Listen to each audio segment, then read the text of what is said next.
Now, I would like to introduce the York International team. To begin with, I would like to introduce Eugen Lee, who is the International Student Experience Coordinator at York International. And as I mentioned before, I am Pari and I'm one of the student coordinators.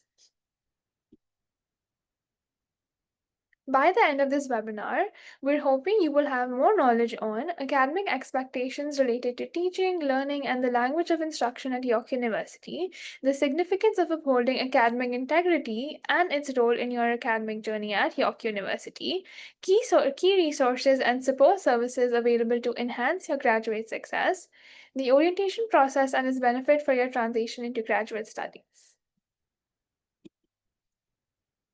Now, in terms of the agenda for today, we will have understanding the academic expectations and responsibilities, studying with academic integrity at York University, international student orientation for graduate students, a Q&A session, and then lastly, we will also share some upcoming webinars and events that we think might be helpful for you to attend.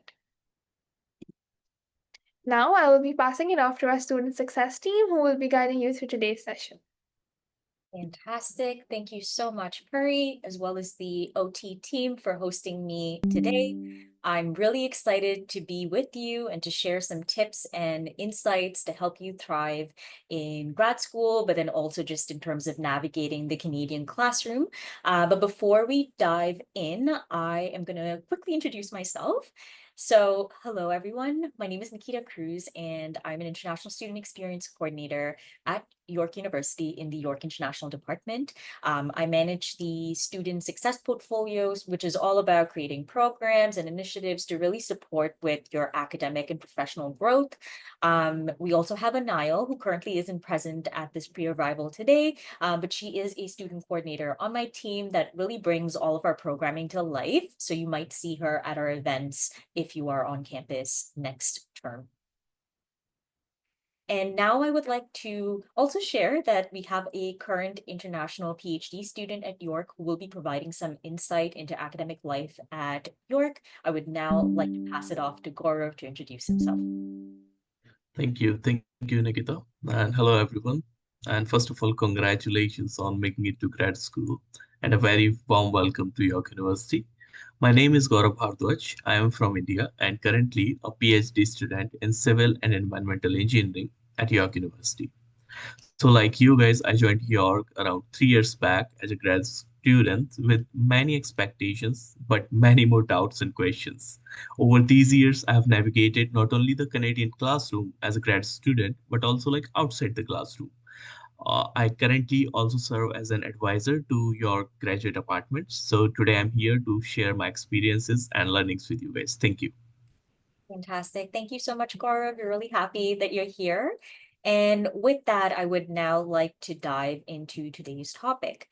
So before we get started, I also wanted to congratulate you folks on your acceptance to York University. It really is a huge achievement, and you've really picked an amazing place for research, teaching, and learning. And so in today's webinar, we're going to dive into the Canadian academic culture, especially when it comes to graduate studies and maybe the dual roles that you'll be stepping into. So as graduate students, you will be required to balance your own academic journey while also taking maybe the role of a teaching assistant, if that is applicable to you. So this would include guiding, facilitating, and co-teaching alongside faculty to support undergrad students. And so by the end of today's webinar, we hope that you'll have a fresh perspective on how to approach the academic experience here at York. So to kick things off, let's talk a little bit about what we mean by academic culture. So basically, it's the shared values, practices, and expectations that really shape how we learn, teach, and conduct ourselves in an academic setting. And I'm sure you've all been a part of academic environments before, whether it's here in Canada, if you did your undergrad here, or back home. But grad school has its own unique differences and opportunities. So really understanding the academic culture is especially important for grad students because it will influence how you approach learning, collaborating, and even your role as a teaching assistant. So today we'll dive into some of these differences and how they might impact your experience here at York. So, as I mentioned, York is, incredibly diverse in its student population, but then also when it comes to its faculty members as well. This means that everyone is coming in with different beliefs, different practices, different perspectives. And so, really, in order to thrive and successfully transition onto campus, this might mean learning how to navigate unspoken norms, verbal, nonverbal cues, expectations, adapting to differences in educational systems and how you're being assessed in these courses, learning how to work with different people on projects, and then finally learning that it is important that you're advocating for yourself when you need support and help. While some of this might sound familiar to what your undergrad experiences have been, grad school really does bring in its own distinct differences and opportunities. We think that you will experience a greater independence because you'll be expected to take on more initiative in terms of designing your own learning path and your research path. And there's also heightened expectations when it comes to critical thinking, problem solving, and then also when it comes to contributing your own original ideas to your field.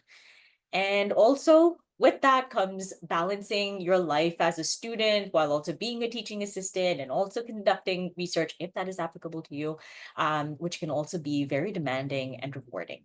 And so, with that, I would like to pass it off to Gaurav to share what his experiences have been when it comes to navigating academic culture here.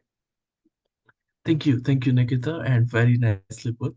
I still remember when I first started, I was completely overwhelmed, balancing coursework, research, and TA responsibilities. It felt like spinning three plates all at once, and it often felt like one would fall no matter what I prioritized. For a while, I kept trying to figure out things alone, but it only led to more stress. Eventually, I realized that something had to change. I started talking to people, professors, my peers, lab mates, and asked them how they were managing it all because I was not the alone doing it. So that was honestly the turning point. I learned that being proactive in communication isn't just helpful, it is necessary. And through those conversations, I began to understand the academic culture here. Back home, grades were largely based on how well you did on the final exam, but here it is different. Professors look for depth of thought, originality, and your ability to analyze critically. That was a big shift for me. But once I started asking for feedback, it became easier to understand like what was their expectations. I would ask my professors like how can I improve the sections or simply what would you have done differently if you were in my place. And slowly my grades started to reflect that learning curve. At the same time, talking to peers opened a new way of thinking. I came from a system where collaboration often meant that dividing up tasks and submitting them as a group. But here, collaboration is different. It meant engaging in discussions, exchanging ideas, and sometimes even respectfully disagree to learn. I remember forming a peer group during my first graduate course. Initially, it was just about surviving the course together, discussing reading, preparing for assignments, and helping each other with presentations. But over time, that group evolved into something much more meaningful. Today, they are some of my closest allies in grad school. We still share our work, give feedback, and that input is often incredibly valuable, not just academically, but because we each come from different cultural and disciplinary backgrounds. That diversity brings fresh perspectives and sometimes even tough critical feedback that help you grow in the ways you didn't anticipate. It's a reminder that building these relationships early can have long lasting impact on your academic journey. All of this taught me that grad school isn't about doing everything alone. It's about building a network of support through open, proactive communication, and sometimes the best advice comes from the most unexpected places, like a coffee break. So I would conclude and say that don't hesitate to reach out, ask questions, and learn from the people around you. It truly makes the journey less daunting. Thank you. Thanks, Gaurav, for those insights. So we have been, talking about academic culture and maybe the differences. And you could have heard from Gaurav just in terms of that learning curve and being proactive in terms of asking for feedback and really connecting with your peers as well as professors for support. So with those differences, I wanted to touch on how does this culture influence teaching and learning. So a great way to explain what that means is by talking about power distance. So this really is a concept that helps us understand the differences in the relationship between professors and students in different academic settings. So in environments where there's a low power distance, professors and students are usually seen as equals in the classroom. So professors are more open to hearing what you have to say. You can also disagree with them. And of course, if you do disagree with them, it's important that your arguments are backed up by evidence and by data. This really creates that open environment where dialogue and differing opinions are valued. And on the other hand, when it comes to a higher power distance, professors are usually seen as an authoritative position, and they're usually seen as, a boss. And so in these settings, disagreements are less common because respect for your professor means accepting what they have to say without any challenge. And so these professors typically make the decisions and students are expected to sort of follow them. And you might be wondering, what does this look like at York University? Well, it really depends. And here is why. So at Canadian post-secondary education systems, there tends to be a lower power distance compared to other countries, meaning that you can expect more dialogue and interaction with your professors and your peers. However, we also find that a lot of our faculty members here at York also will be influenced by their own academic experiences through their undergrad, grad, and PhD studies, and many of them have also been taught abroad.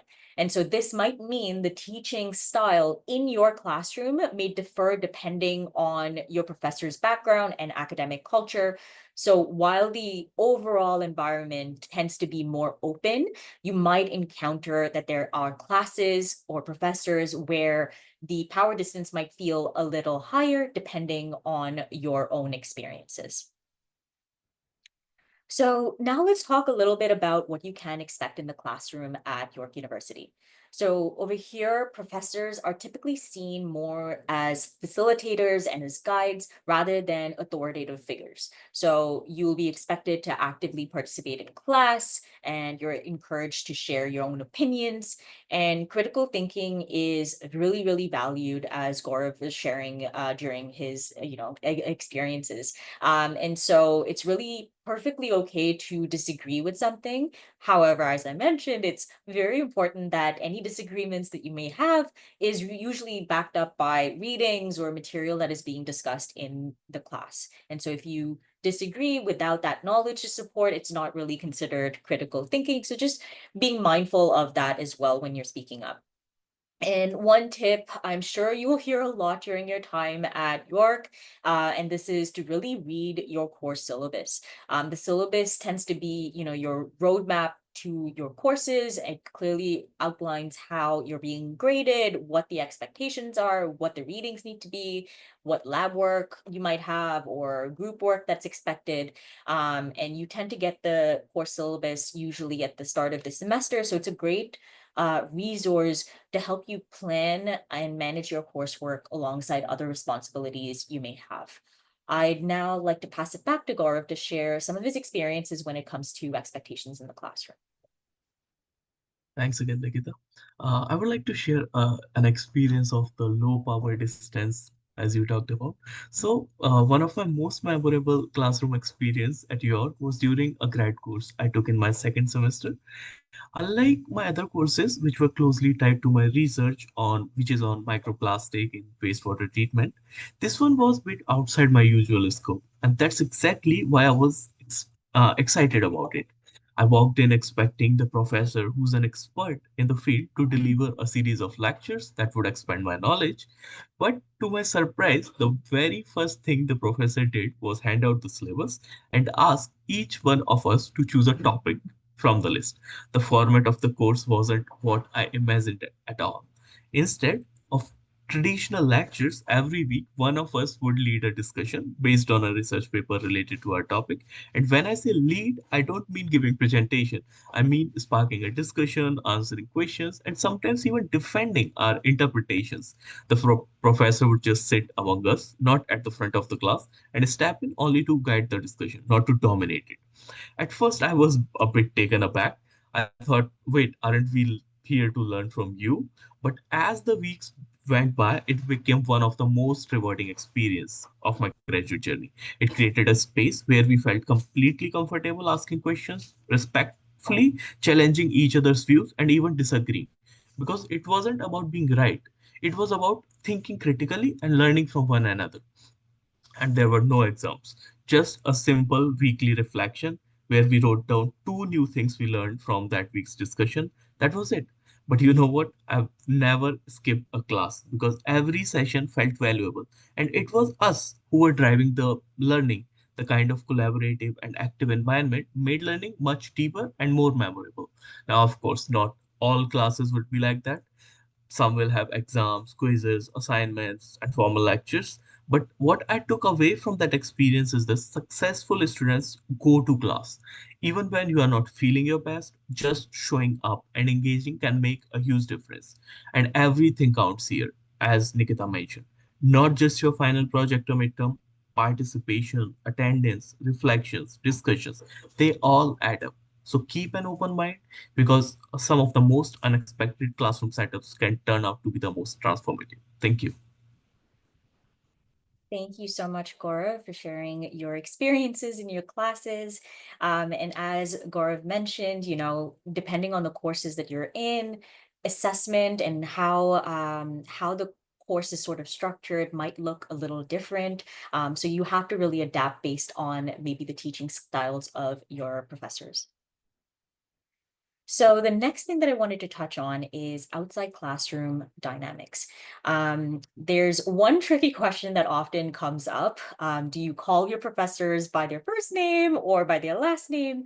And this really depends on many different factors. It could depend on their age, their experiences, where they come from. And usually we find that professors will just let you know what they prefer to be called. But I also do encourage you to ask. I often think that that shows so much respect when you ask instead of assuming, and they're not going to be offended if you ask them. And the other thing I wanted to share is, if you're facing any challenges on your own, whether academic or personal, you need to remember that it is okay to ask for help. I'll dive more into this in our next couple of slides. But with that autonomous learning and independent learning, help doesn't tend to just come to you. You have to reach out, whether that's sharing your research with your professor, speaking with other professors, whether it's dealing with mental health issues. There's tons of resources here at York to support you. Coming into York as a grad student, you're not expected to know every single thing, have all the answers right away. So we don't want you to stress too much about that. There's a lot of resources as well as students that are experiencing the same things as you are as well. So this is a learning process. But you do need to take responsibility for your work, which also includes, citing your resources and taking workshops to improve your academic skills. And the last thing I wanted to mention on this slide is just don't forget to take breaks. I know that it can be tremendous amounts of pressure just in terms of your coursework and balancing different priorities, but there are tons of spaces on campus for grad students to relax and unwind. So it's not always about studying. It's also important that you're taking care of yourself as well. I'd now like to pass it back to Gaurav to share some of his own experiences when it comes to interacting outside of the class. Thanks, Nikita. Yeah. So this is something just as important as what happens inside the classroom, how we interact outside of it. One of the first things that might surprise you is how professors here prefer to be addressed. In many of our home countries, including where I come from, India, we are used to using sir or ma'am, even for like senior students. But here the culture can be very different. Some professors will encourage you to call them by their first name, and honestly, that can feel strange at first, but it also builds a sense of equality and openness. That said, not everyone follows the same approach. Some professors, especially those who are like full professors, might prefer Professor XYZ instead of a doctor. I remember a particular case where someone, like a professor who had just started his assistant professorship, and when a student called addressed him as like doctor, they were not too happy. They wanted to be called professors. Also, on the flip side, I've seen departments where only full professors use that title. So yeah, really, it's like confusing. So it's best to just ask. A simple "How would you prefer to be addressed?" can save a lot of awkwardness and show respect to their preference. And now the second thing I want to emphasize, and I know Nikita mentioned this earlier too, is that you don't need to have all the answers. Graduate school can feel isolating sometimes, especially when you are trying to figure out how to meet expectations, handle imposter syndrome, or just stay afloat. But please remember, you are not alone. Asking for help doesn't make you less capable, it shows maturity and willingness to grow. And while we are on this topic, I want to share something that helped me with balance, taking time for self care. There are so many great resources at York focused on student wellness, and Nikita will go through them later. And one I personally engaged with is called Graduate Wellness Fund. I applied to it, got selected, and organized an outdoor painting day for grad students. It was simple, just a day out in the sun, painting whatever you wanted, eating snacks, listening to music, and relaxing. No academic pressure at all, just a space to breathe. And honestly, it turned into one of the best afternoons I've had on campus. People came in as strangers and left as friends. So don't hesitate to reach out both for help and for fun. Connect with your peers, explore what York has to offer beyond labs and libraries and classrooms. It's all part of the grad school journey. Thank you. Thank you so much, Gaurav. I did want to just point to the grad wellness fund. As Gaurav mentioned, it is something that grad students are able to submit a proposal for. So once you are a current student, you can also submit to get funding to run your own events as well. So that is always a great resource to have too. So I just wanted to mention that. So the next thing that I wanted to touch on is just around language expectations within the context of the Canadian post-secondary education system. This might be a bit different depending on your previous language experiences. And at York, there are certain, terms, slang, idioms that you will probably hear. And these are often based on cultural context. And so it's totally normal if you don't pick them up right away. A lot of this takes a lot of time. So we don't want you to feel pressured to understand or use them perfectly from the start. And so adjusting to using English in your courses also will take energy and time. But really, with that time, your skills, I do think, will definitely improve. And to help build confidence in your speaking or your written English skills, there are tons of opportunities outside of the class.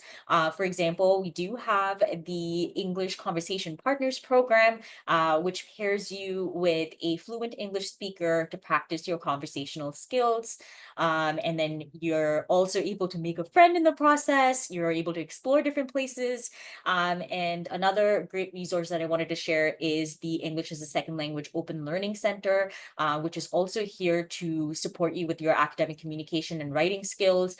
They offer a varied number of resources and services, ranging from group classes to one-on-one appointments. It's all free, so highly recommend that you give it a try when you're here. And so the next thing I really wanted to touch on that we've sort of been sharing a little bit along the way has been around asking for help. I do really want to highlight this as being something that is super valuable, because asking for help isn't really a sign of weakness. It's actually a sign that you are, taking responsibility for yourself. And really, the truth is that professors and others won't necessarily always ask you if you need support. So it is important that, you're communicating that openly and reaching out, which is why it's, very important that you're being proactive and using the resources that are free and available for you when you get to York. And as Gaurav had mentioned when he was sharing his experiences, that most students that are not really afraid to ask for help or seek out opportunities tend to be the most successful students. And so we ask that you don't wait, take advantage of the supports and services that are available around you. And with that, I would again like to pass it off to Gaurav to share his experiences when it comes to asking for help. Thank you, Nikita, again. I really want to emphasize this point about seeking help because it's something I've personally experienced and benefited from, especially in my research journey. As I mentioned, like when I first joined my PhD program at York, my research was on microplastics in wastewater treatment plants, something I was deeply interested in, but also something I honestly knew very little. And to make things much more challenging, no one in my lab at that time was working on anything remotely similar. I was the first one exploring the topic. In the very beginning, my supervisor just asked me to start working on a review paper. Now, I had never published before. I didn't even know where to begin, which papers to trust, how to critically evaluate them, and it was overwhelming. But I didn't give up. Instead, I started looking for people outside my lab who had experience in similar research domain or my seniors in the lab who had written review papers on different topics. And here's the key. I didn't hesitate to show up at their offices and ask for help. I'd send a polite email first asking for a 15-20 minutes of their time, and most people were incredibly generous with their knowledge. In fact, one of the professors who helped me during those early days eventually became my co supervisor, and that only happened because I reached out and showed interest, not because anyone told me to do. So here's what I learned. In grad school, professors are busy. They won't always come to you. You must often go to them. Don't be shy about it. Ask them when they are available. Use office hours. Respect their time, but don't hesitate to ask for some of it. And when it comes to courses, ask your TAs. I've been a TA myself for multiple terms, and I can tell you, honestly, it makes us happy when a student shows up and asks questions. It means like you care about your learning, as Nikita mentioned. So whether it's your research, your courses, or your life in general, just ask. There's no award for doing everything on your own. The most successful students are the ones who are not the ones who never ask. They are the ones who ask early and often. Thank you. Over to you, Nikita. Thank you so much, Gaurav. I really appreciate that. So for the next thing that I wanted to share is just the sheer number of resources that are available for you here at York in different areas. So academically, professionally, socially. So really whether it's building relationships with your supervisors, we have graduate supervision resources here, or getting guidance on your thesis and dissertation, if that's applicable to you, we do have resources around that.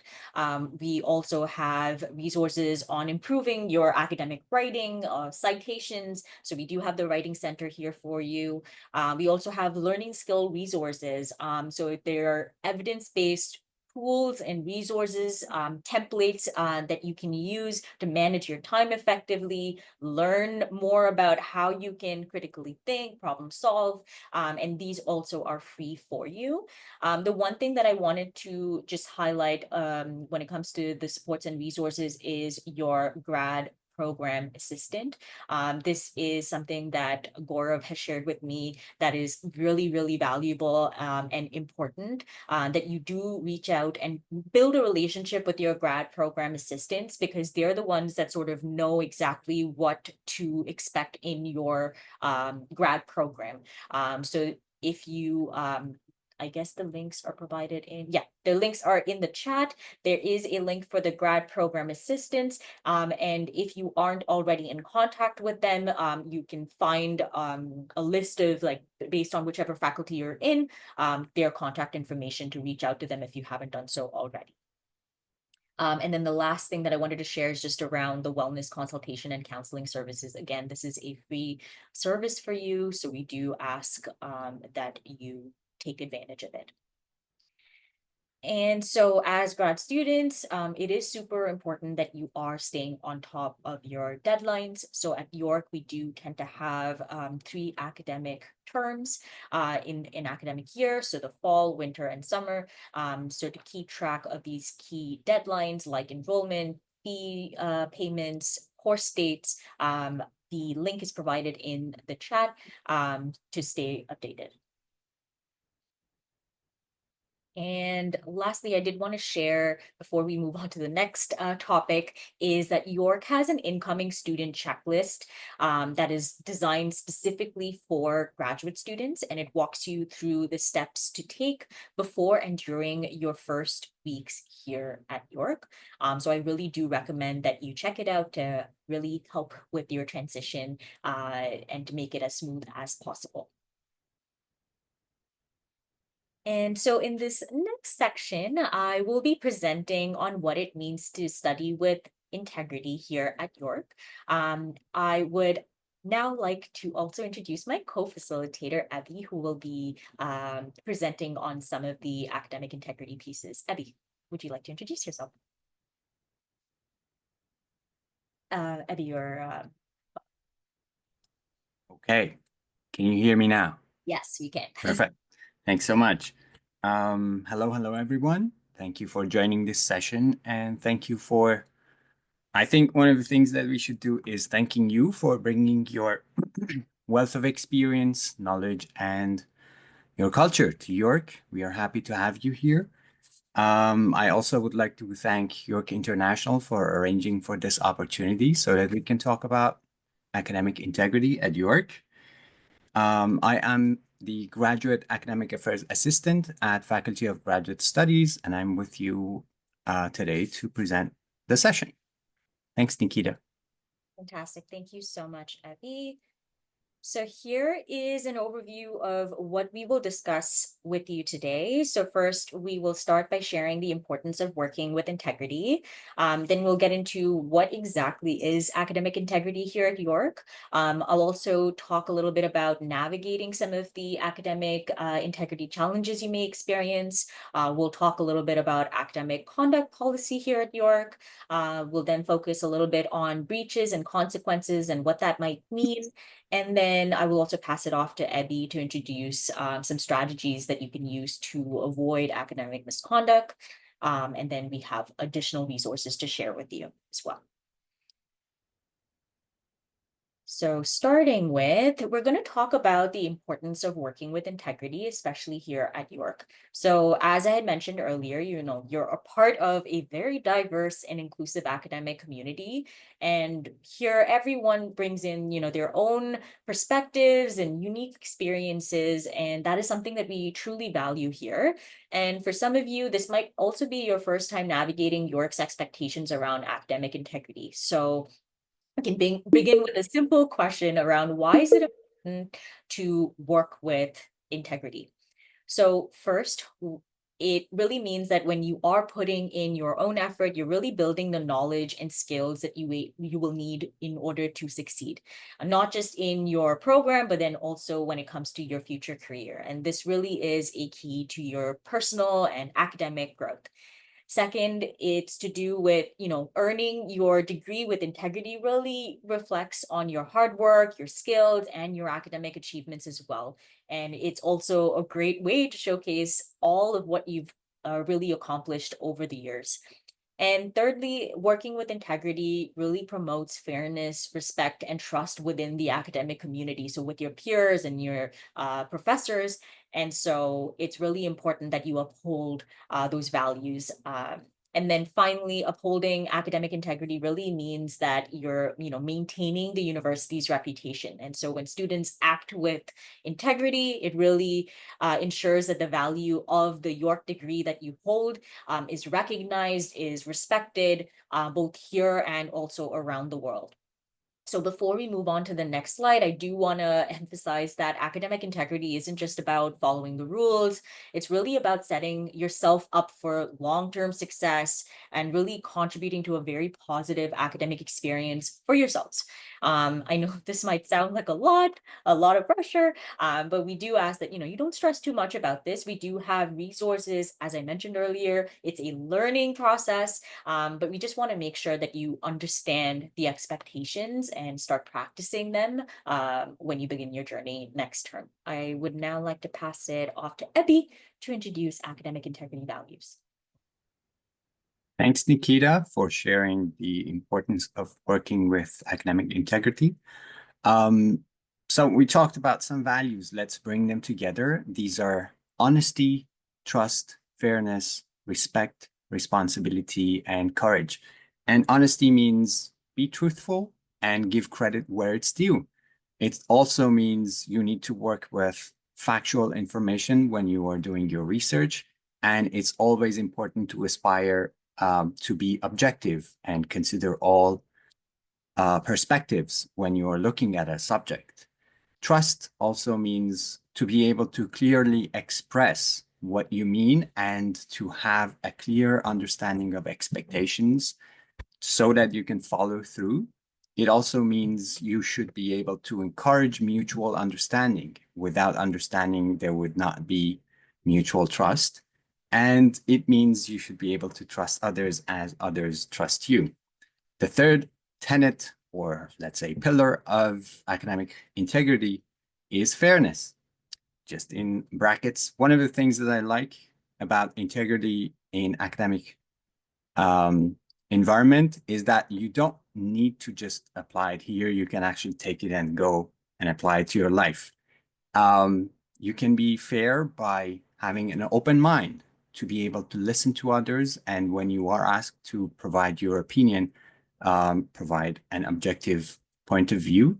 You also take responsibility for your actions, and you also encourage others with equitability. The next one is respect. We all like to be respected, and everybody wants to give due respect when it's due. So one of the things that makes respect important is that you need to be able to practice active listening, as I mentioned before. You also need to be able to accept others, even differences in opinions. When there are differences, you need to be able to show empathy. And of course, the next one is responsibility. When it comes to responsibility, you need to hold yourself accountable for what you do, for what you say. I know it's a little bit challenging these days, with social media, with so much information out there. It's really difficult to keep track of what's happening, but well, if we start from ourselves, maybe it gets better. Responsibility also means to know and follow institutional rules. It's your duty to know what you need to do. Of course, there are plenty of resources. There are myriads of people who are willing to give you the information, but nobody knows what you need unless you ask for it. And I really, really want to emphasize the key point here that Nikita and Gaurav have emphasized, and that is go and ask. Don't be shy. Be outreaching and make sure that you have the correct information. If you have the correct information, it's easier to maintain the correct path. And finally, the last one is courage. Be willing to take risks. Be willing to speak up, even if sometimes silence is easier. It means to maintain that integrity in your actions, in your studies, and somehow in your life. And that takes courage as well as energy. So these are 6 pillars of academic integrity at York University, and probably a lot of other universities in Canada and around the world. With this, I'll go to the next slide, and I think it's Nikita who needs to present. Okay, thank you so much, Abby. Thank you. So for this next piece, we wanted to touch on navigating challenges to academic integrity as a grad student. So as you begin your studies at York, we really think that it's important that you acknowledge that you may encounter situations that really challenge your ability to maintain academic integrity. And I just wanted to say that this is entirely normal. While we do really hope that everyone has a smooth academic journey, the reality is challenges do arise, and recognizing them early is really the first step in terms of addressing them more responsibly. So we just wanted to address some of these common challenges to be aware of based on what we've noticed. So starting with demanding schedules and tight deadlines. So really, balancing coursework with part-time jobs, personal responsibilities, other commitments, it can be really overwhelming. And so we do think that effective time management is really key here. And York University offers tons of resources to help develop those skills. The next one is around adjusting to a new academic culture. So for many students, especially those coming from different educational systems, adapting to York's academic expectations may take a bit of time. And so understanding what's expected of you is really essential. And we're here to really support with that transition. And the next one is just around stress and anxiety around grades. So whether you're maintaining maybe funding policy requirements, or trying to meet your personal goals, or there's just additional academic pressure, all of that can be really intense, and those feelings are totally valid. And we're here to support you to really manage all of that in a healthy and constructive way. So I think I mentioned earlier that we do have wellness services and supports available for you to access to help manage that anxiety and stress a little better. And one thing that I had mentioned earlier is just around language barriers. So some students expressing complex ideas in English may be an added challenge. But this can impact your confidence or clarity in academic work. And so again, York provides language and writing supports to really help with communication in a more effective way. But really here, a key takeaway is that, you're not alone. There are many graduate students, especially international students, that face very similar challenges. And are, having a strong network of professors, as well as your peers, will really help get you through some of these challenges together. And we will also be sharing some resources shortly. So the next thing I wanted to touch on is just around some of the expectations when it comes to academic integrity.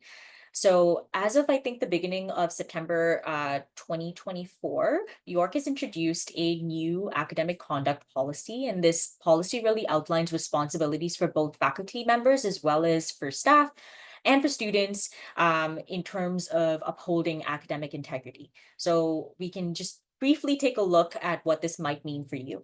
In particular, I think the link will be shared in the chat. I do ask that you review section 6.1, which outlines general roles and responsibilities, and also 6.2, which focuses on specifically student responsibilities. And I do highly recommend that you take the time to read through it. To give you a quick overview, here are some key responsibilities for students. So really familiarizing yourselves with educational resources on academic integrity. These are available through the Office of the Vice Provost Academic, and then also the York University Libraries, as well as the Writing Center. And then also one of the things that is starting to become a topic of conversation is just around AI tools, such as ChatGPT.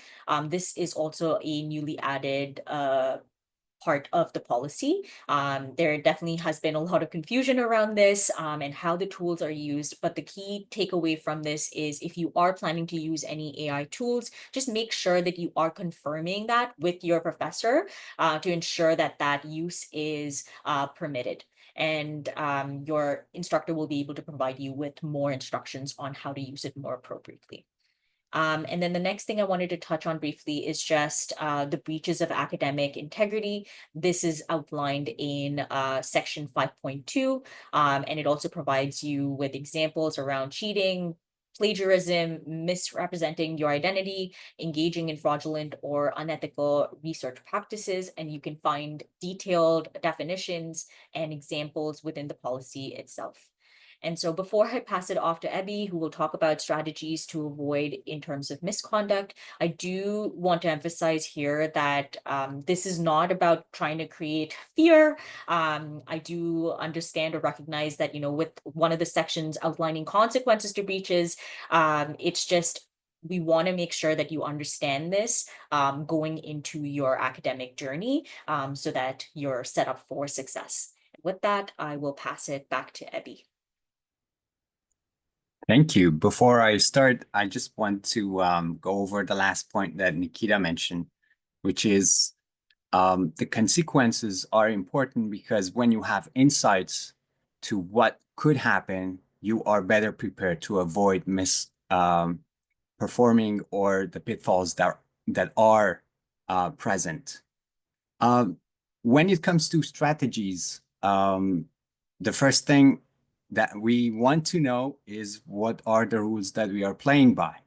That is why, as I mentioned, you are required to know the rules at York University. Remember, York University is an organization. I understand most of the time you are dealing with people, with professors, students, colleagues, but it's so important to know what are the institutional expectations that you cannot actually get away from it. You need to be able to understand them, prepare yourself according to those, and act accordingly. The next one that I would like to speak about as strategy is citation. Well, plagiarism is one of the most prevalent types of breaches in all academic environments, no matter whether you are in Canada or elsewhere. And it means taking a sort of information or let's say, body of knowledge from someone else or from someone else's work, and you somehow forget to mention where it comes from. And when York University staff and York University professors look at what you have prepared, it seems like it's yours. But there are methods that we can distinguish between what you have prepared and what belongs to others. So make sure that always you have the citation on your work and it's clear. It points to the correct direction and it's easy to follow. I can't emphasize how important it is to be able to organize your time and your life around your academic studies. It has been brought up many times in our conversation today. So make sure you have a good plan, you know your timetable, and you stick to it. Sometimes it's difficult. It's difficult for everyone, but I'm sure with some help from people who have expertise, you can perform better. Nikita mentioned some points about AI. That's the new phenomenon that we are dealing with in our lives daily even. I myself speak to multiple learning models, language learning models, but it's very important to play nice with AI. It means, first of all, you need to know what are your limitations, what are your expectations, what are your scope, what is your scope of activity, and then when you are using AI, make sure that you are using AI in ways that do not breach the integrity of your work. Do not use the AI to get information and directly put it onto your paper, because that is possible to trace it and find it. But you can always use AI in your daily life. And when you are using AI for your academic studies, please make sure that your professor, your supervisor, or your colleague is comfortable with your approach. The next point goes directly to the same issue. Ask the referee. The referee here is your professor, your supervisor, your colleague, and make sure to speak with them. Make sure that you have a thorough understanding of the role of AI in your work. The next one relates to citation again. but it means when you are using citation and when you are telling the other person who is your reader where the information that is not yours is coming from, it adds credibility and it boosts your work. Your work becomes more valid and it is more appreciated. The next point that I would like to speak about is teaming up with the right people and the right way. Unfortunately, there are cases, there are examples that people reach outside the university for asking for help, which if it is not allowed, again, the university is able to trace them back. And unfortunately, that would create a breach of academic honesty. Make sure the people whom you are speaking with, the people who offer to help you, it doesn't matter whether for money or without money, are the right people that you are sharing your information with, the right people who are accepted by the university, because as you know, the university sets down or sets the rule. And be a role model. Make sure that you are not only speaking about academic integrity, about your work, but when you see something, say something. I think everybody has heard this. So make sure that you are not only focusing on your work, but when you see that your right or someone else's right in terms of academic integrity is being disregarded or disrespected, please feel free to go ahead and speak. In these cases, Faculty of Graduate Studies and York University are committed to maintaining the highest level of confidentiality. So there is nothing for you to worry about, and please feel free to share what you see and feel is right. Let's move on to the next slide. Thanks. So Faculty of Graduate Studies has two different resources. As new graduate studies students, you are required to complete a mandatory academic integrity module. So what happens is around end of August, the last week of August is usually the time that you will receive an email from me, which is the person who monitors GSAAHC at York University at yorku.ca. The email that you receive will have instructions and access links to the module, and the modules contain 7 parts, or the module itself that you're working with or you will be working with has 7 sections and a quiz component. This is very important. There is a quiz at the end, and you have unlimited tries to pass the quiz. We do not monitor your score, but you need to score 10 out of 10 to be able to pass the quiz. You cannot register yourself in this module. This is important because the other component that I will later introduce to you has the ability or has the capability for you to register yourselves. So this one, you cannot register yourselves in. I will be the one who shares the link and information to you. It has a deadline to complete. When people fail to meet the deadline, what happens is that a block will be mounted on the student account, and the student account will be suspended from any kind of progress. You cannot register for further semesters. You can't enroll in courses. You can't petition. You can't talk to people from funding. This is a very, very important step for you coming to York.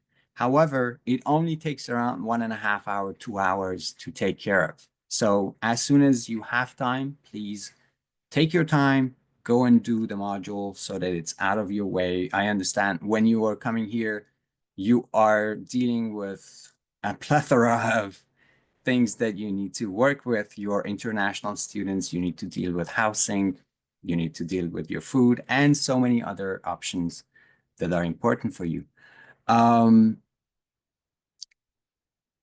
module is triggering every time you register for a new program or a different course which falls outside your current program. So it is not expected that you just do this module once every time you start a new program. So for example, imagine you did your master's at York and now you want to go to a PhD program. This means you will have to do this module, or you are in a program and you decide that because you need more information about an area in your work, you want to do a course with another program or within your program, which is outside your current degree, then that means a new window will be created for you. And then again, this requirement will be triggered. On the other hand, we also have open access graduate academic integrity resource. This is an open access version, which is open to all York University community members. It does not have a quiz component. And again, this one is monitored by GSAAHC at yorku.ca.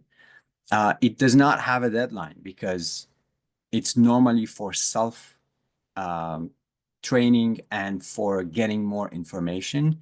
It also has a disclaimer in the beginning. It has happened that sometimes students go to this resource. For some reason, they search it online or they get a link from someone.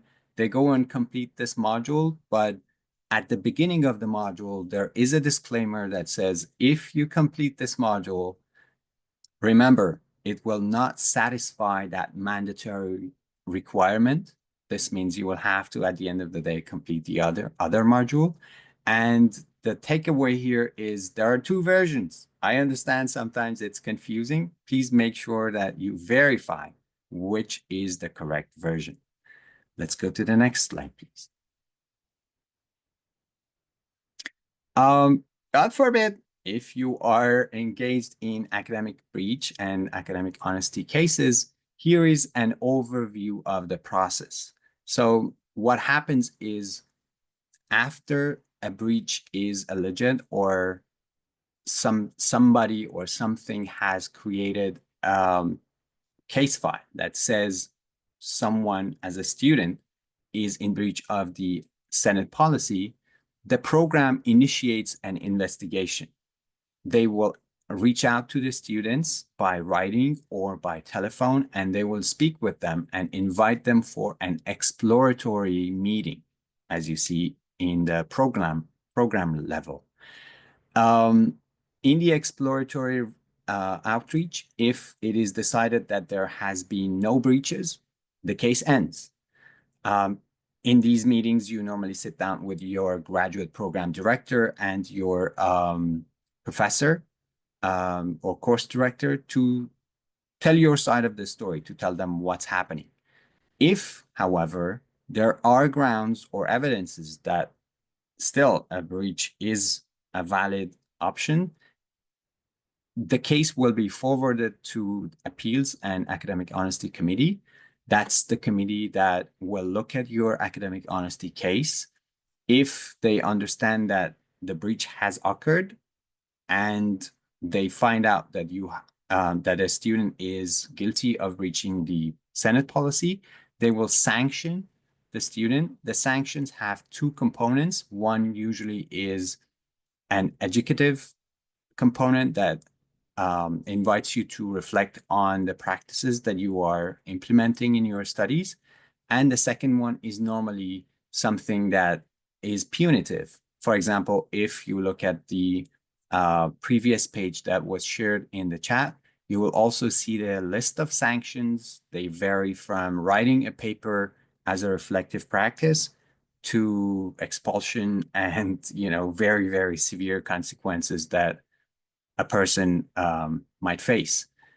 If the committee is not able to make a decision and needs your input into those cases, then you are invited for a hearing, which is AAHC hearing. Again, after the hearing, if we are able to make a decision with your information that has been provided, then the sanctions will be enforced. Otherwise, you are referred to, the sanctions are enforced. If you somehow do not feel like that the decision of the AHC committee is fair, or there are other evidences that you are willing to provide and you find out about them after the hearing, you can always appeal the decision. However, the appeals that you are submitting to the Senate need to have some merit, and those are also mentioned on the same page that was shared previously. The Senate will have the same approach. Either they find the result and provide a sanction or enforce a sanction, or they ask for a hearing. And in the hearing, either you are, cleared from your, the case is cleared and you are free to go, or again, there are sanctions. And the Senate Appeals Committee, SAC, is the highest level that looks at these activities. I will turn this over to Nikita now to speak about her topics. Perfect. Thank you so much, Abby. One thing that I do want to mention with all of this is I know, again, this might be a lot of information for you to take in. We do want to remind you that this session is also being recorded. So if you do want to refer back, the information is available for you. But really here, we're just trying to share all the processes and procedures with you so you can make better informed decisions. So the next thing I would like to touch on very briefly is just academic integrity resources. These are supplemental to the ones that Abby was sharing with you. There are some student-specific resources, as well as some resources on AI at York. There is a dedicated page that talks about artificial intelligence, and there are sections specifically designed for grad students here. So I do encourage that you explore it. And with that, I will actually turn it back to Abby just to touch on some final resources additionally to the ones that I just shared. Thank you. Before I present to you the next slide, this is good news because I'm going to go and you have more time to look at what you need and focus on the rest of the orientation webinar. We have been speaking about the idea that when you don't know, please reach out and ask. That applies to me. First of all, whenever you have any questions, any doubts, when you feel like you need more clarity regarding your studies, doing the module, anything academic integrity related, please feel free to send me an email.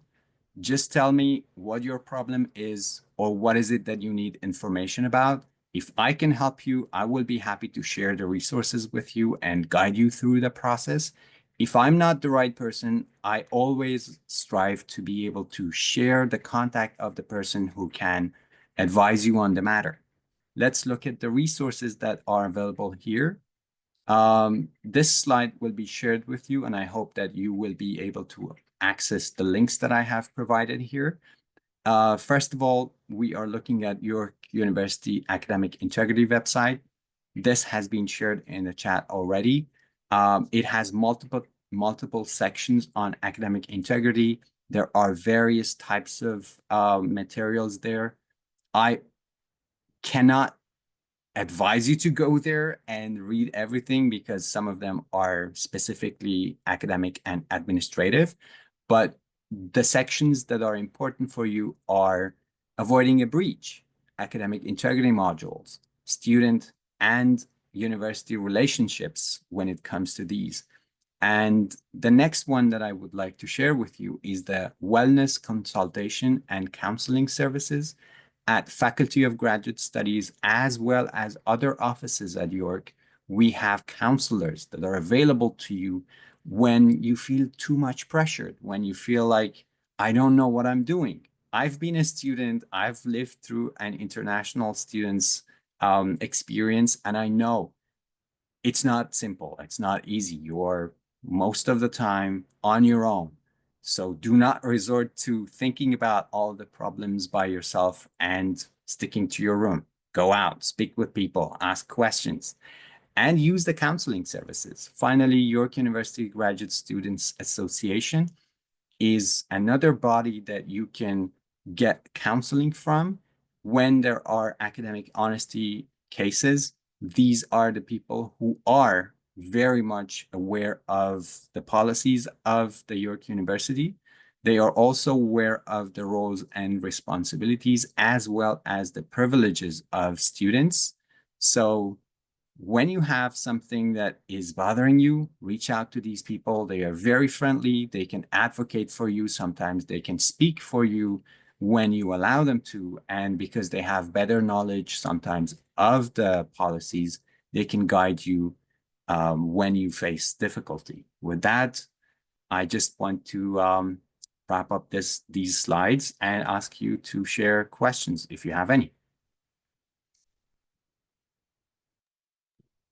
Perfect. Well, thank you so much, Abby, for that. Thank you for listening and welcome to York. I will pass it off to Puri for the next piece. Thank you so much, Abby, Nikita, and Gaurav, for such an insightful session for us. And now we will be moving on to any questions the students want to ask us. You may now use the Q&A feature to type your questions in.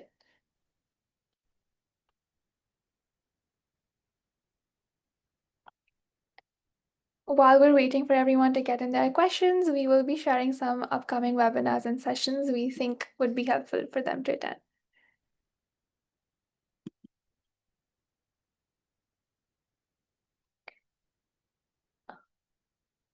First up, we have our Navigating Study Permit application refusals. If your study permit was denied, you're not alone, and we highly recommend attending this to navigate your application refusals. Next up, we have the Arriving at the Canadian Border webinar. If you want to get set for a smooth landing in Canada, we highly recommend you attend this webinar. We will cover what documents to pack, what to expect at the border, and any essential immigration tips just for international students. It's everything you need to feel confident and ready for your start in Canada.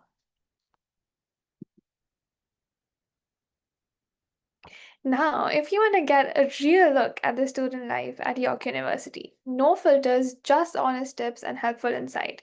We'll chat about what it's like living and learning in Canada, how to balance classes with everything else that we have going on, and where to find support when you need it. Whether you're excited, nervous, or somewhere in between, this is your space to ask questions, meet others, and start feeling at home. Another exciting webinar that we have coming up, which is one of my favorite webinars, is looking ahead at your first year at York. I can't tell you how helpful this would have been when I was entering university if I had the chance to see what my first year could potentially look like. We look at everything from dates to exams to even a sample timetable that could help you see what your workload could be. If this sounds interesting to you, then I look forward to seeing you at this session.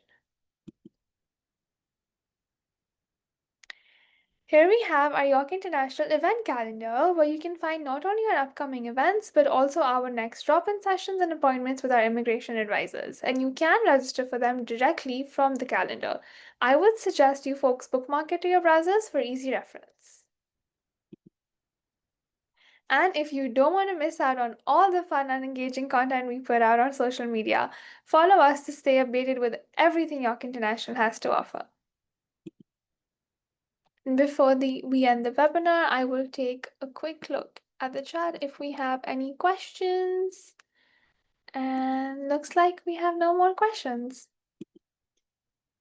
So thank you all again for attending. Stay connected and informed, and we are looking forward to seeing you at all our future sessions.